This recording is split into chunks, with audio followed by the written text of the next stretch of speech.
YANGON, security forces in Myanmar deployed with armored vehicles in major cities and cut internet access on Monday after protests over this month's coup and the detention of elected leader Aung San Suu Kyi drew hundreds of thousands onto the streets.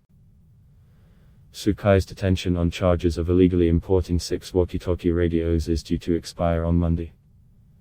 Her lawyer, Kim Mong-zao, could not be reached for comment on what was set to happen. Police opened fire to disperse protesters at a power plant in northern Myanmar on Sunday during a 9th day of anti-coup demonstrations against the February 1 coup, which derailed the Southeast Asian country's tentative transition to democracy. An armored vehicle drives next to the Seoul Pagoda, following days of Massachusetts protests against the military coup in Yangon on February 14, 2021. As well as Massachusetts protests around the country, the military rulers are facing a strike by government workers, part of a civil disobedience movement that is crippling many of the functions of government.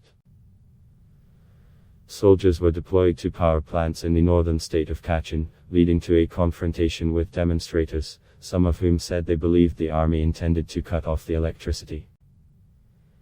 The security forces fired to disperse protesters outside one plant in the state capital, Myanmar, footage broadcast live on Facebook showed, although it was not clear if they were using rubber bullets or live fire.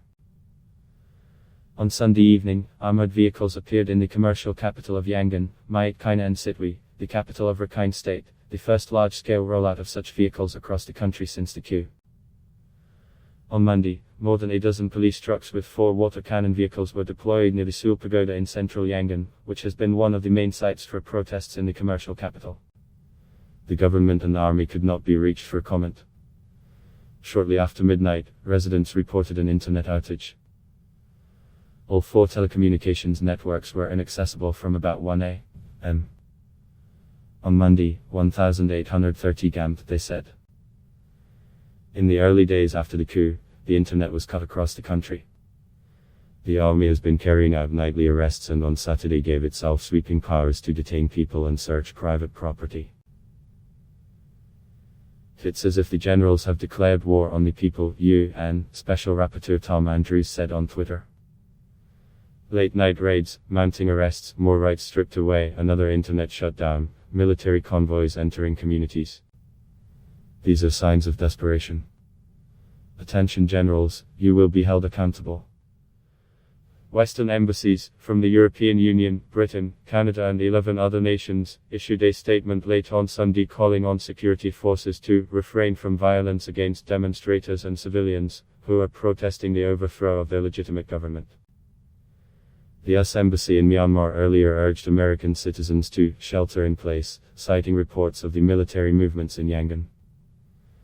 It also warned there was a possibility of a telecoms interruptions overnight between 1 o'clock a.m. and 9 o'clock a.m.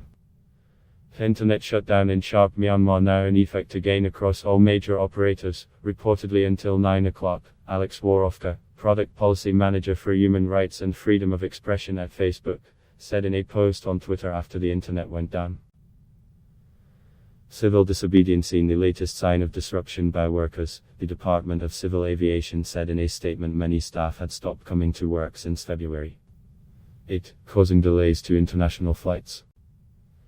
A pilot, who asked not to be identified for fear of retribution, said hundreds of staff from the department were striking. Soldiers were surrounding the international airport in Yangon late on Sunday night, he said.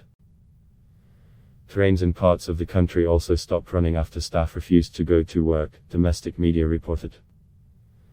The junta has ordered civil servants to go back to work, threatening action. Richard Horsey, a Myanmar-based analyst with the International Crisis Group, said the work of many government departments had effectively ground to a halt. This has the potential to also affect vital functions. The military can replace engineers and doctors, but not power grid controllers and central bankers, he said.